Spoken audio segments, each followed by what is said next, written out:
I think it's a good time to start. Let's just wait 1 more minute, and I just want to welcome everyone.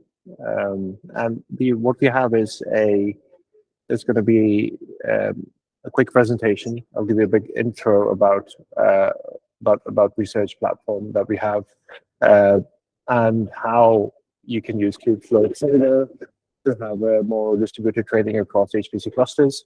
And there is a Q&A at the bottom right of the screen. There is free option. Feel free to ask any question during my presentation, and we will get to them towards the end and answer them. Okay.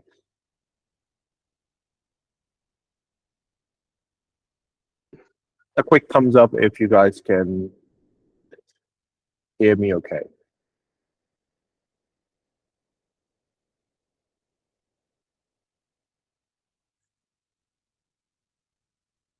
Okay.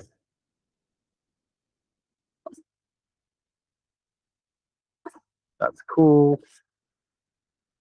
Okay. We are now able to send reactions as well. Okay, amazing. Here we go. Okay, let's get cracking. By the way, I'm recording this call, so you guys can, anybody you've missed, we'll share that at the end. You all can forward it to anyone. Really excited to have you all here. There's a big turn up. I think there'll be more people joining as well. So yeah, let's get started. I think the first thing I normally do is to start with a saying. So this is from Albert Einstein. The important thing is not to stop questioning. Curiosity has its own reason for existing. And I think, like any researcher who will be at this talk, I would say please ask questions.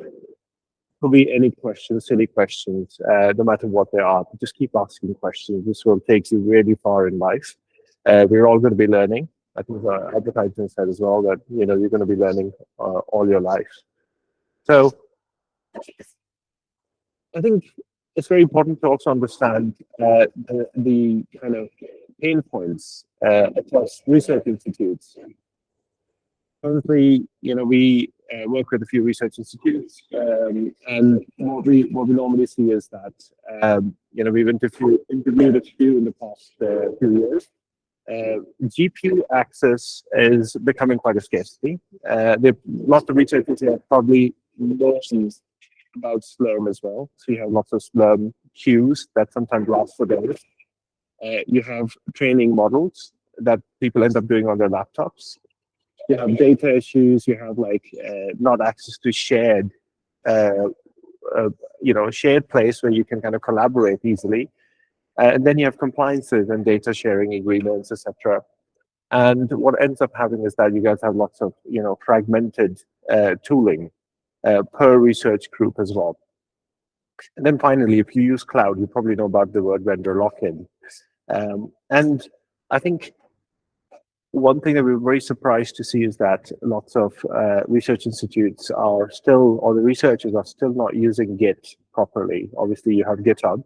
But there is a lot of research institutes that have a private Git in place as well. So these are the kind of things that we kept in mind before we started building our platform, and hope we're going to address some of them.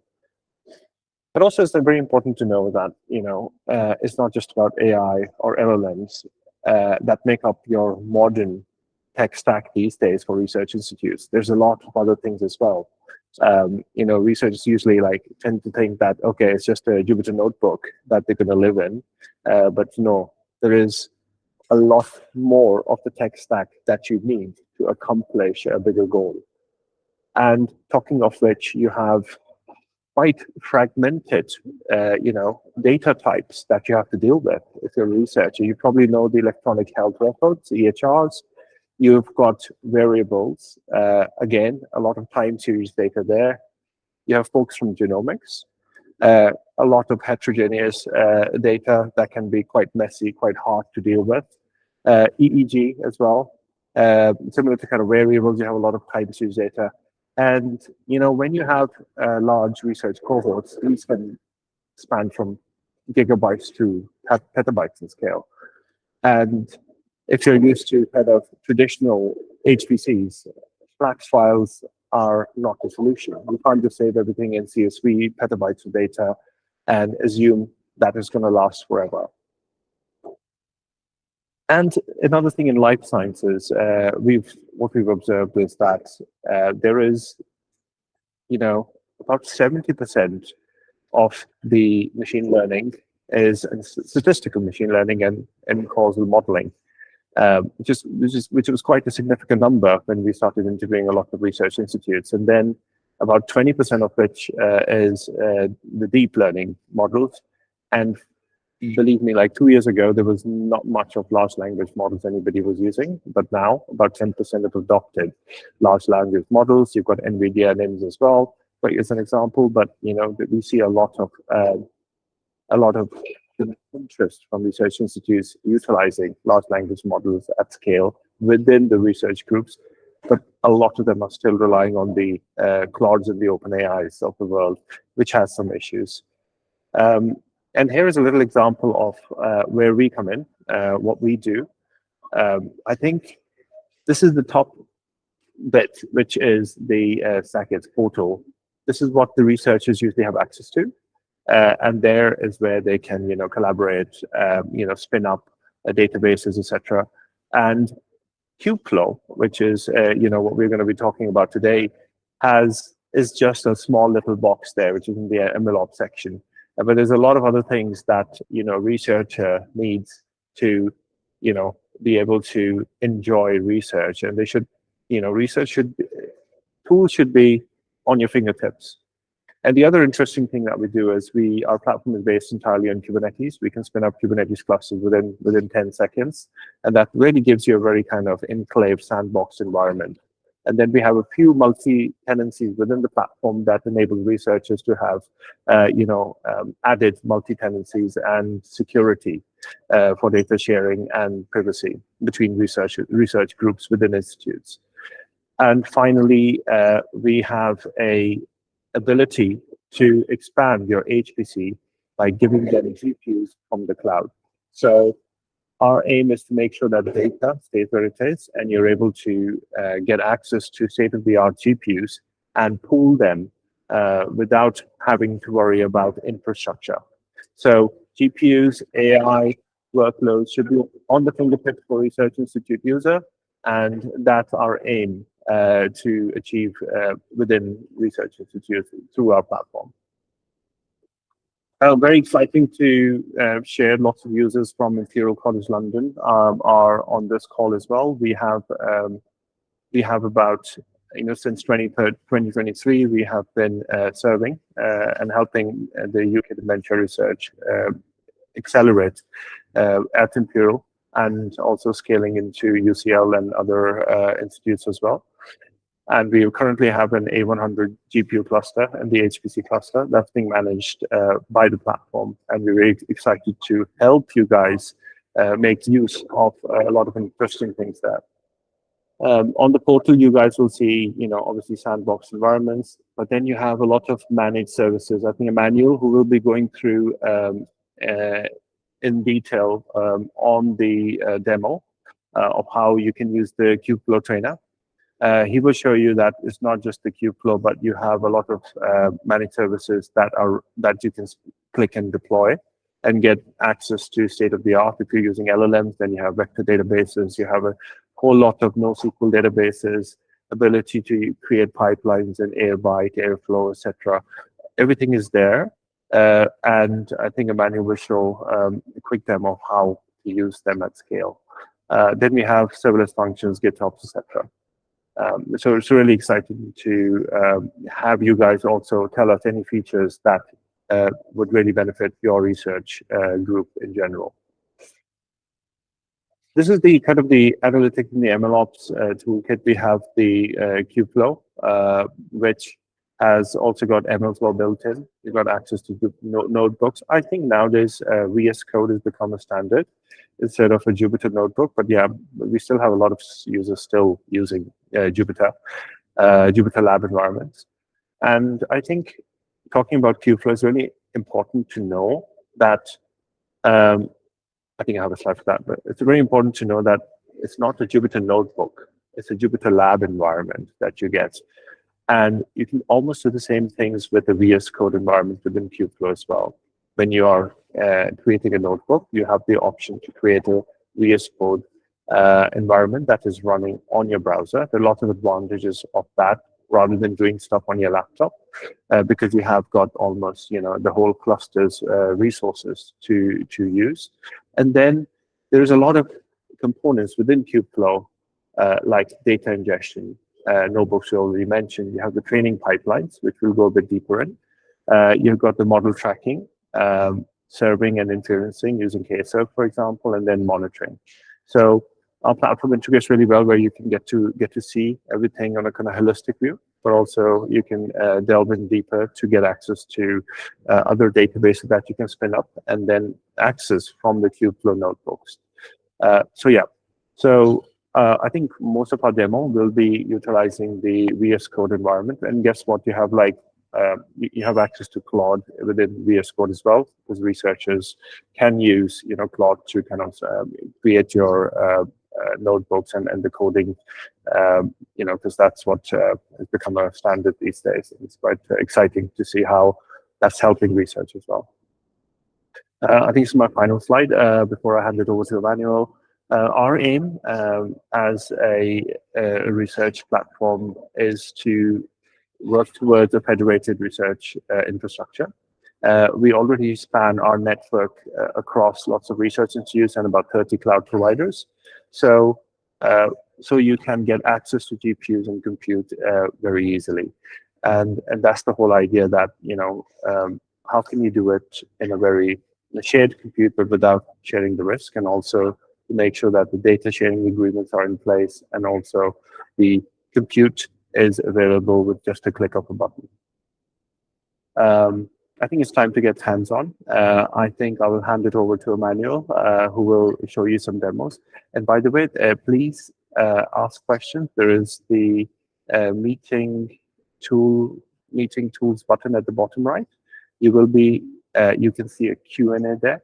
So please fire off a question here. Example question I'm writing there. But please keep popping in your question, and we will address them towards the end. Let's get. I'm going to stop sharing and get Emmanuel to take over. Hello, Emmanuel. While Emmanuel is trying to share his screen, I will quickly show something else.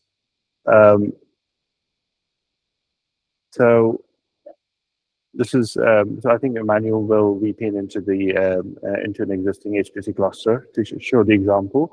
But I'll just generally, in a high level, give you an overview. So usually an HPC consists of lots of servers, right? This is the cloud version of a platform, where I don't think we'll do the demo, but the demo will be on a more on-premise version. You have the ability to, expand the cluster. I think this mostly goes to the administrators of, HPCs as well.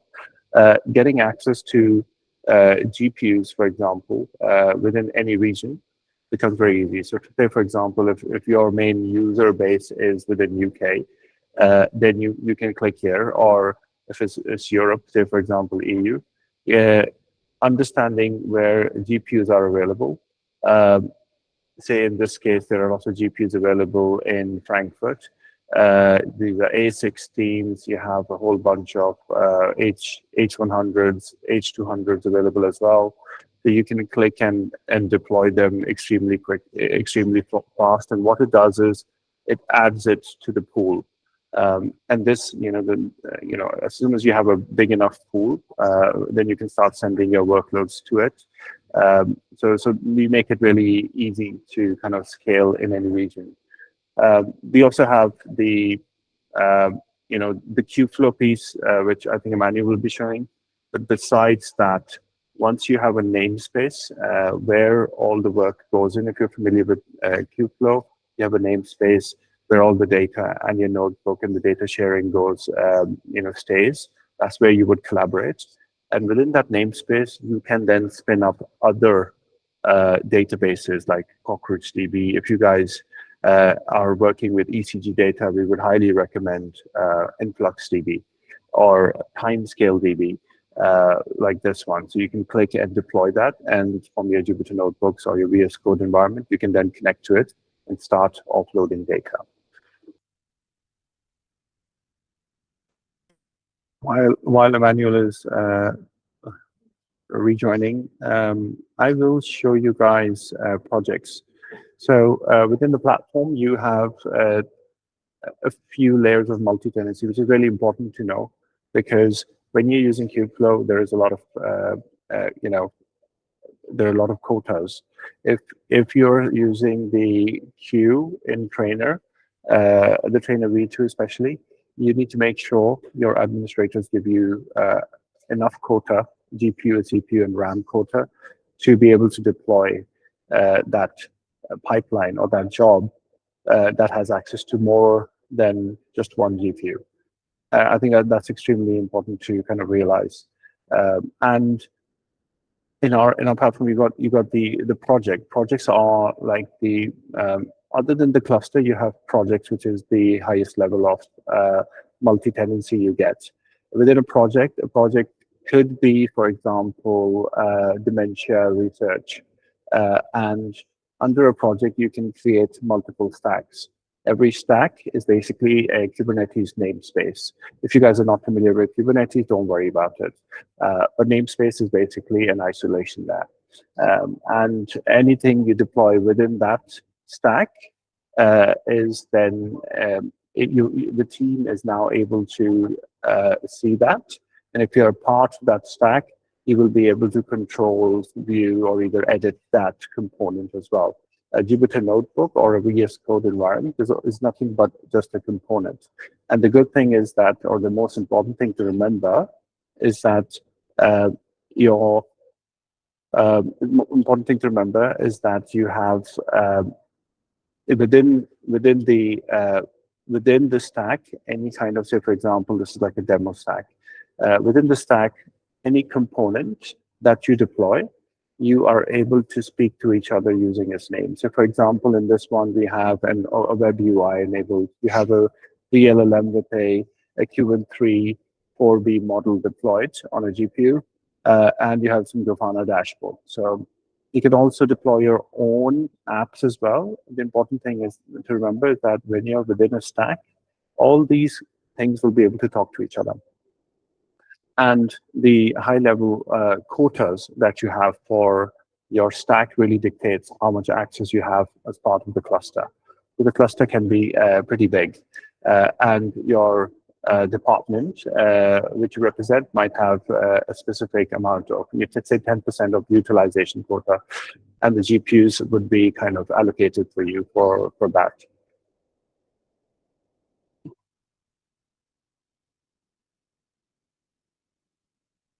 Here's where, like I was mentioning, you have access to the Jupyter notebooks as well. But if you decide to, say, install InfluxDB or MySQL database to offload your data in, besides using S3 buckets or the volumes, you can do that through the UI itself. How are we doing, Emmanuel? Okay, can you turn on screen sharing for me? I have. Enable screen sharing for everyone.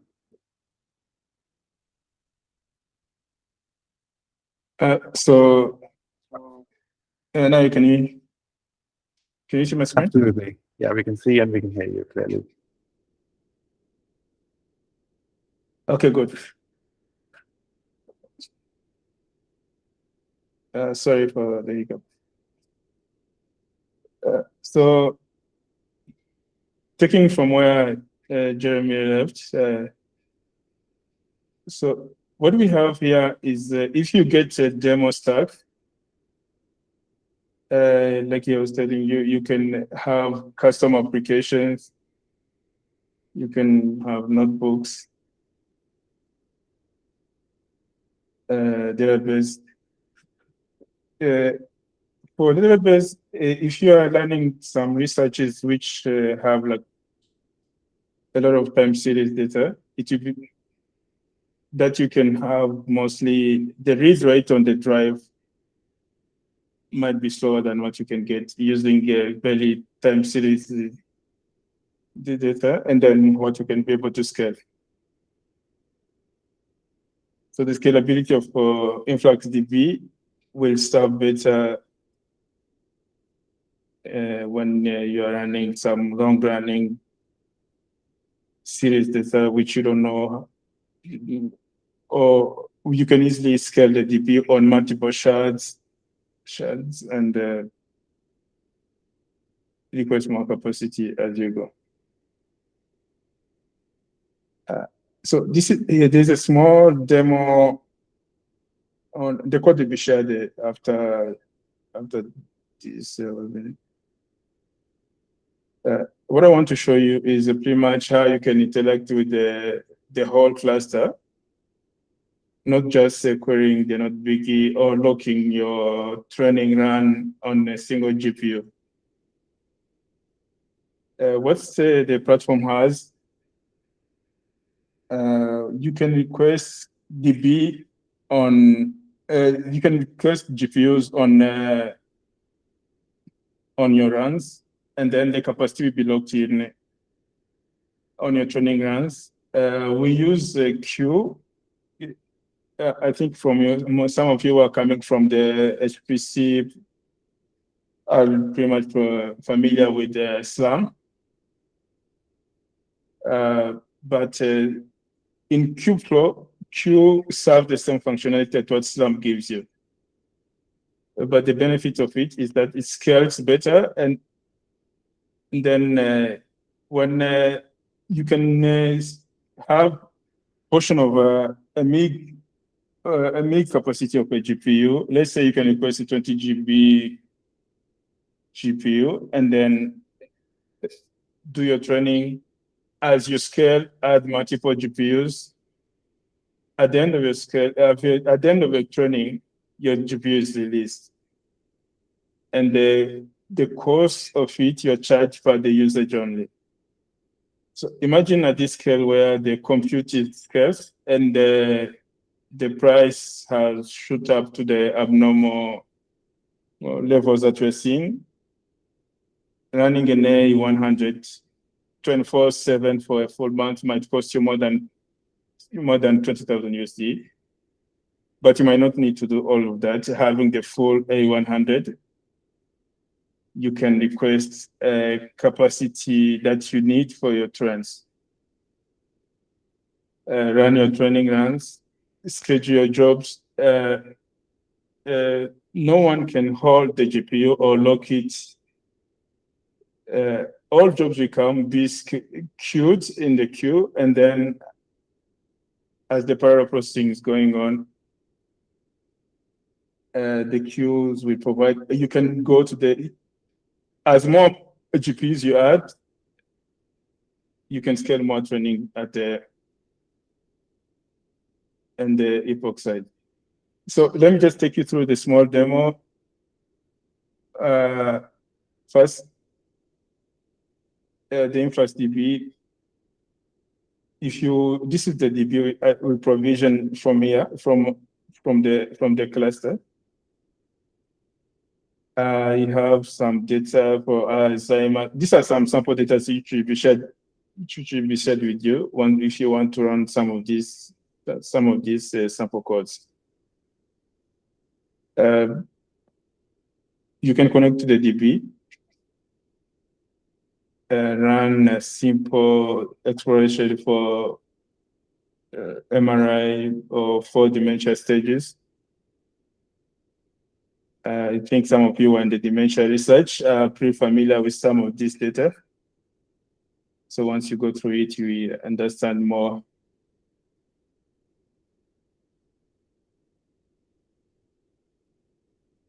This is a sample training live. The data is being pulled from the DB, it's not being written on a local drive. But this is requesting the GPU, the CUDA.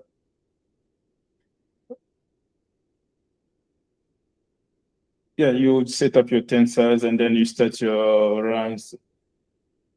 So this is a code which is if you go through it, it's really just a simple example and to show you how you can request the GPU and then run your trainings, your train jobs.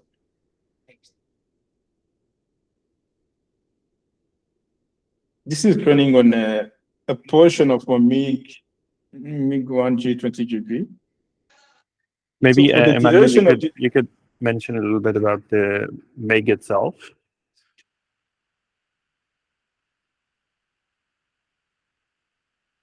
Okay, sure. A MiG is an NVIDIA technology which allows you to partition a GPU cluster. It's a multi-instance GPU. You can increase the utilization or provide more slices as you add more capacity in the class. So this will give you more of the flexibility of scaling beyond what you already have on site, or even as you add more either physical GPUs or scale up to neo clouds.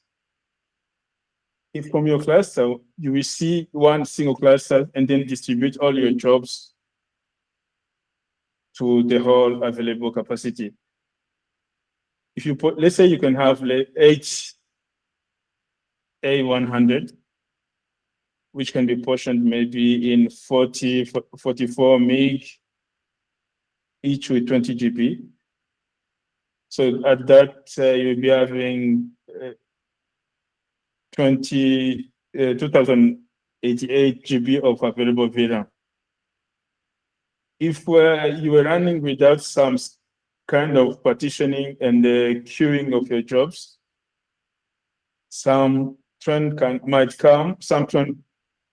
jobs might come and lock the entire cluster, hold the job until they're done, and then block other users from training.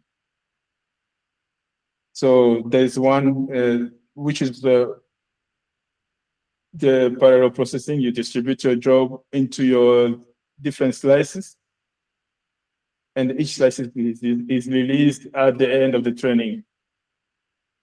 And that's good for compute utilization and price optimization, because you pay for what you're using on it.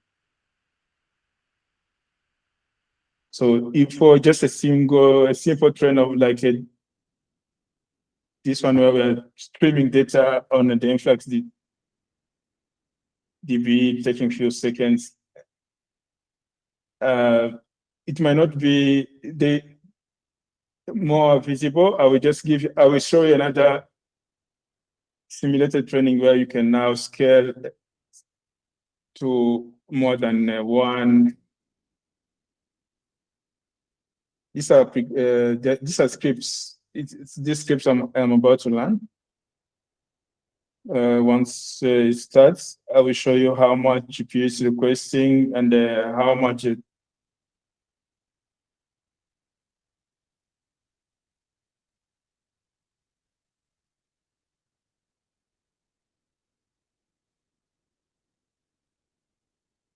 all of this is just that it's the demo. It can be done from the Circuit portal. Once you have the portal access, you can see the access, start jobs, and monitor job progress and see the logs.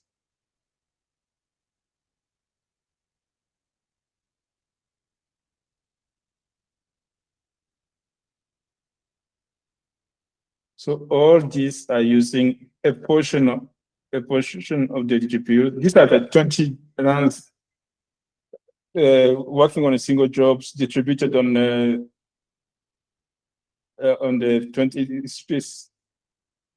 20 pods which are running. They will process and then give you the updates as they go. So I can just watch the workloads. People who are not familiar with the user the terminal.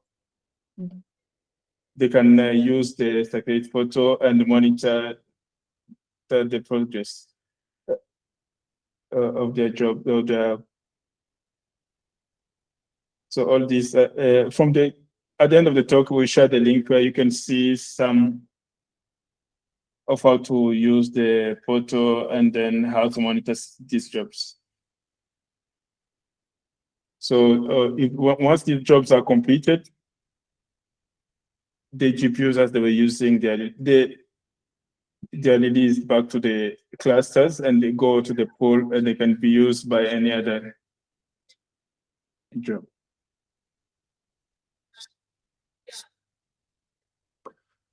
I don't know. I'm just going to add something. I think your voice breaks every few seconds, but I don't know if it's just me or anybody. But we can hear you. Thank you. I think one thing I wanted to add is the fact that the Jupyter Notebook environment that you have is just a place where you can access a cluster, right?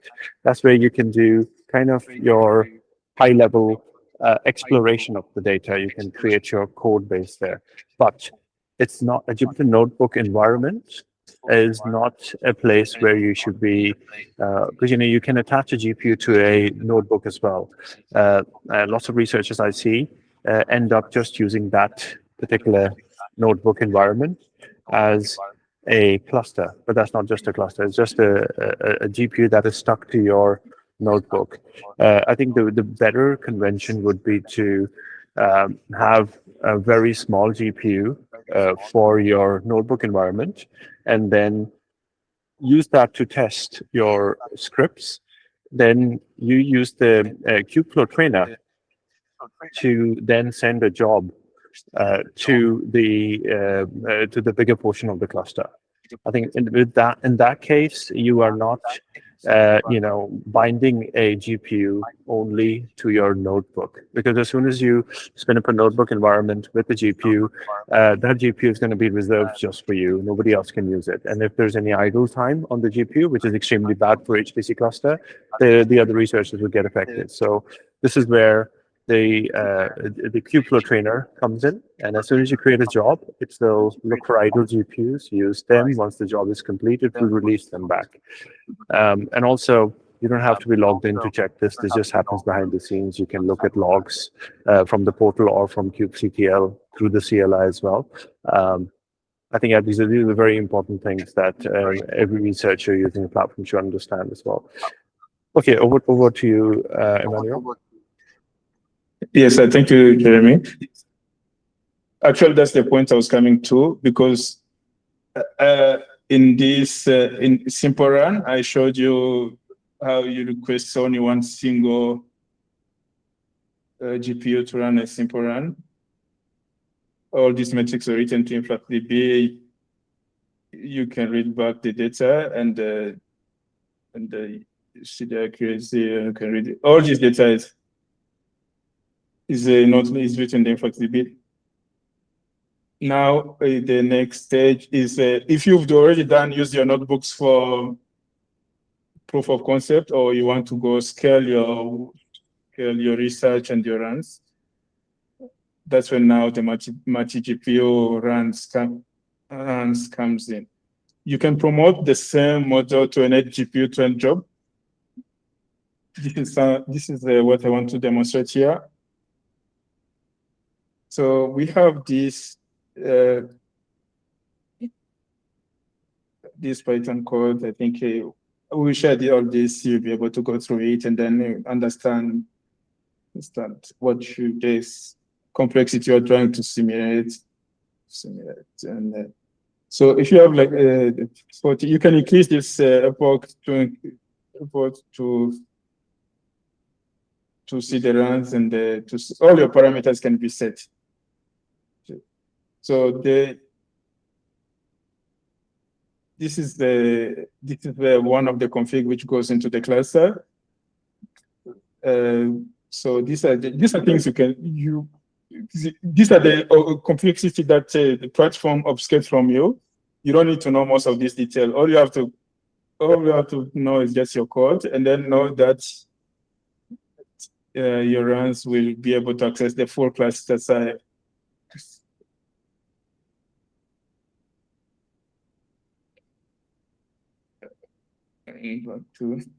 So I'm going to submit this job, and then show you a bit about the progress.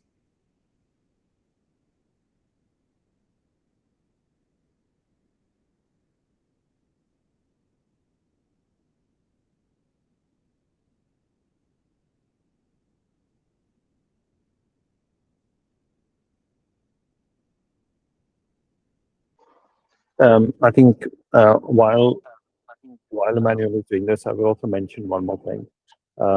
There are two ways to utilize the trainer. One is through kubectl, which what Emmanuel is doing, but the other one is through the Kubeflow SDK as well. If you're using a Python script, you can use the Kubeflow SDK by installing Kubeflow and then using his SDK to actually do the same thing in a scripted way as well. The kubectl way is more, as you know, is more Kubernetes, and running kubectl within the VS Code environment will only give you access to the namespace where your notebook is. Right? So this is also pretty safe to do. I don't think you can break anything if you're using kubectl, because then you're talking directly to the Kubernetes resources rather than going through a middle layer, which is the Kubeflow API, right? So I think both ways are pretty powerful. I would suggest looking at the Kubeflow SDK option as well. And I think Emmanuel will have two versions that we will share in the GitHub repo for both of you all to try. I'll leave you guys to decide which is easier for you and scalable in that way. Anyway, back to you, Emmanuel. Okay, thank you. So, like you're just saying, when you have kube controls, just if you know how to use it, you can't break anything, and you don't really need much knowledge about it. But if you know it, it's very helpful as well.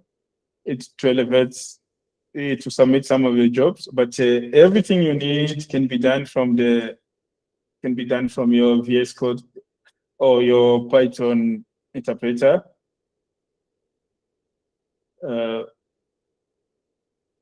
This is just the sample run.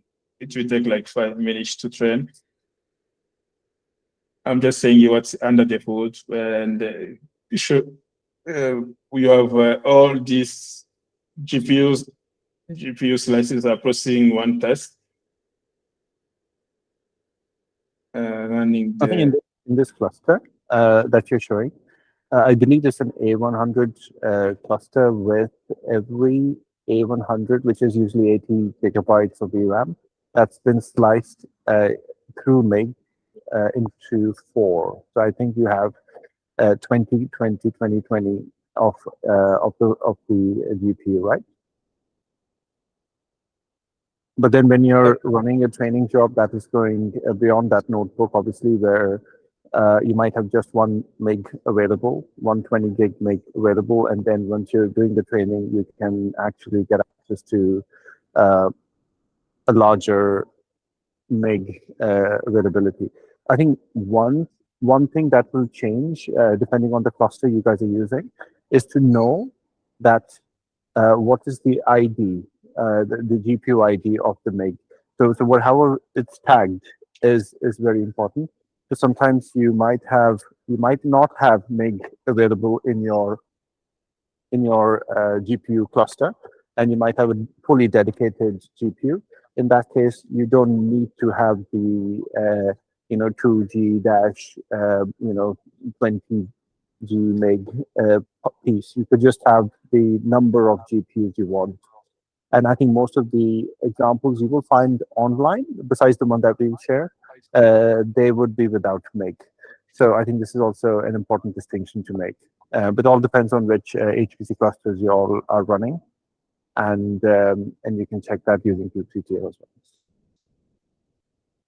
Emmanuel, you stop sharing. Yeah. Anybody's got questions, please keep asking in the poll and the Q&A. Yeah.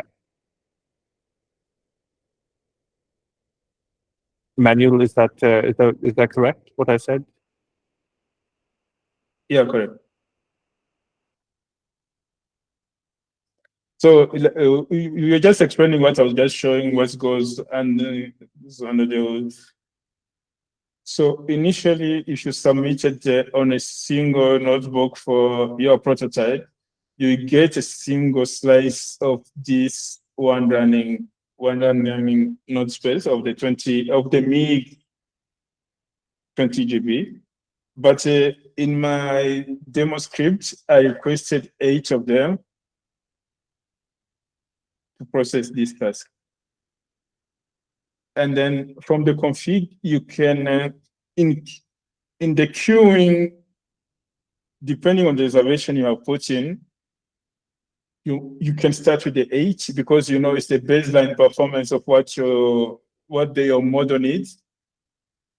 But and then set a maximum capacity of your reserved capacity of 20, 30 of them. If another job comes in and then the 20 are still processing, the first switch clears the job and then will be returned back to the pool, and then they can be scheduled again. Yeah, Jeremy, I think it's kind of similar. It's kind of similar to what would happen in a Slurm environment as well. You're basically put in a queue, and depending on the resource availability and the uptime of the underlying infrastructure, you will be put in a queue there. Something very similar happens here in Kubeflow as well when you're using Kueue, which is Q with a K, and the Kubeflow Trainer version 2. There's actually a big difference between the version 1 and version 2. Now the version 2 is much more neat, and there are lots of bugs that were fixed by Kubeflow. So make sure that you're using the V2 version on this cluster. This is what the Imperial College uses. This is the Kubeflow V2. And yeah, so once you submit a job, if the resources of the GPUs are not available, you're just put in a queue. And once they get available, you can, you're given that resource for your workload, and then the GPUs are released back to the pool. I would also mention one more thing. If obviously you can contact us directly if you guys are kind of struggling with this, but it is not very complex at all to do this. It's literally just 20, 30 lines of code that will allow you to submit a job. And I think it's more important to check in the code your volumes, because your data volumes are if you're using a PVC volume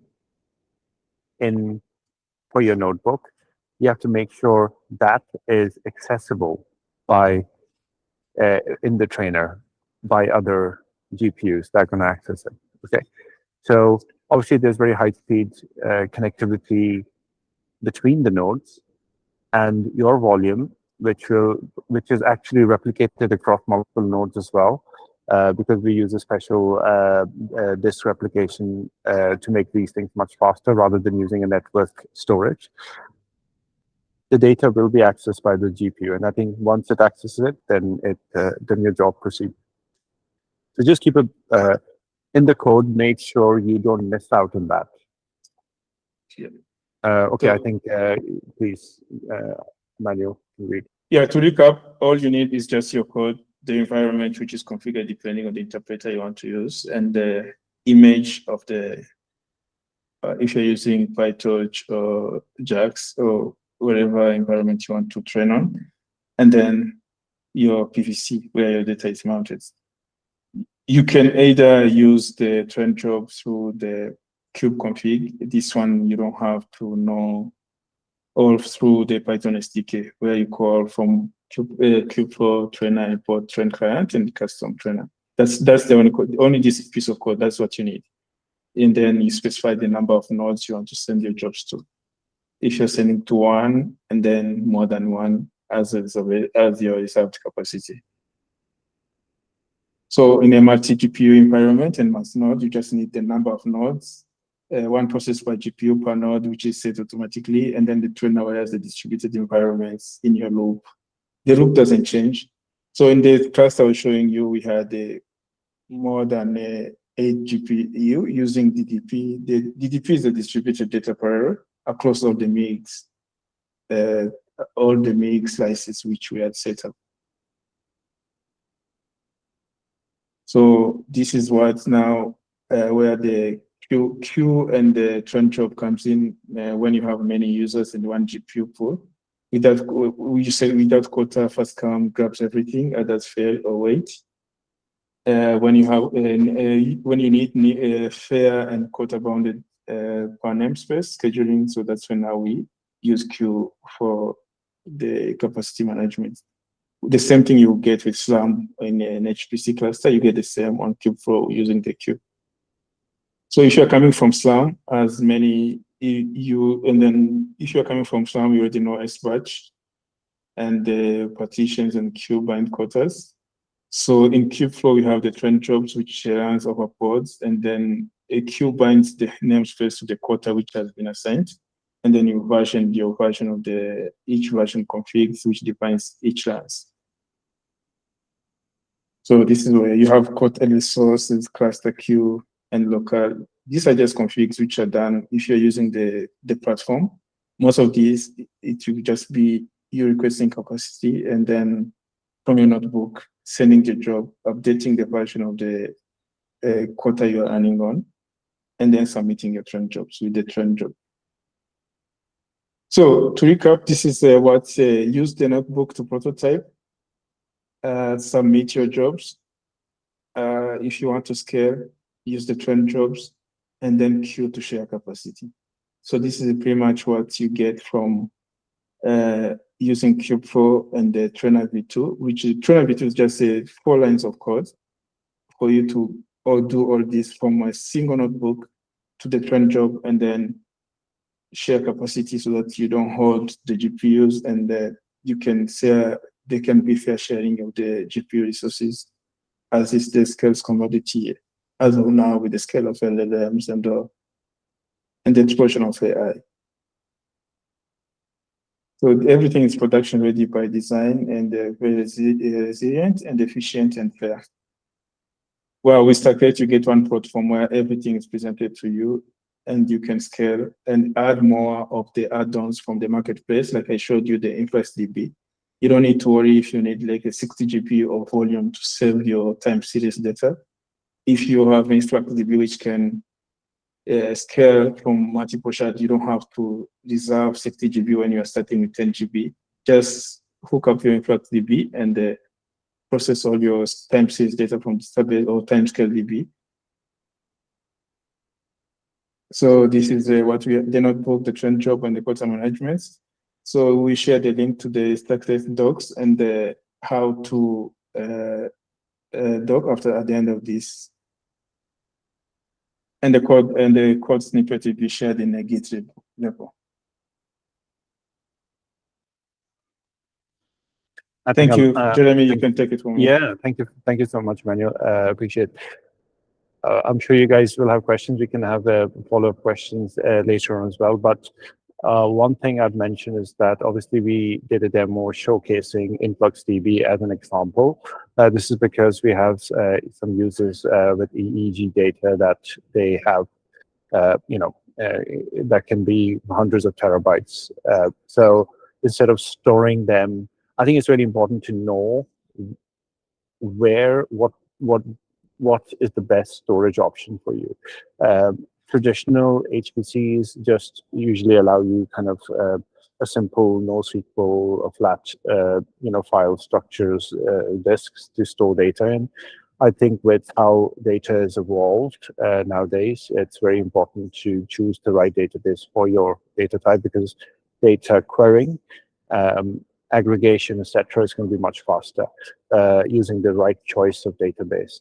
And then obviously once data is queried by the Kubeflow notebooks or your job, and then the training, etc., starts. So your data type choice of your database extremely important, and then also how the MIG configuration is set up. If you are using MIG in your HPC cluster, they might have different flavors of MIG. So you can't just say that I want 10 GPUs because it will fail. You need to specify the number of those you would need rather than just saying a number, I just need one, because there might be different flavors of GPU slices that your administrators might have done on the HPC clusters. So I think these are the important things. I'll also mention LLMs. Lots of researchers are now looking at some clinical studies of NHS records, etc., using LLMs as well. You also have the ability to spin up an LLM for in your environment as well. I think you can if there is a GPUs available and you're within the quotas, you can actually deploy LLM using Racer or VLLM within that namespace as well through the portal. I think we have access to all the Hugging Face models. So when you're spinning up the VLLM, you can just specify the ID of the model, and it will pull it. Little caveat is good to get a Hugging Face API key, because then the model pulling will be much faster. I think you will probably observe this as well. I think I think this was a pretty good event. I would.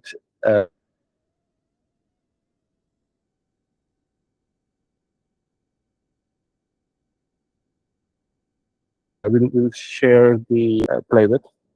Emmanuel will do both the versions, where you can use the Kubeflow SDK and also the kubectl version, whichever version you choose. One might be easier, the other might not be, because one is easy.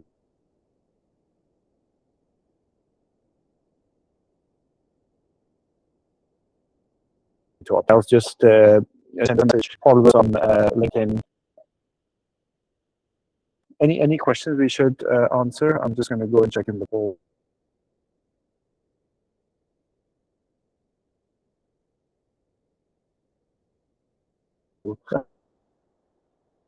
But is it the questions? I think yeah, you can.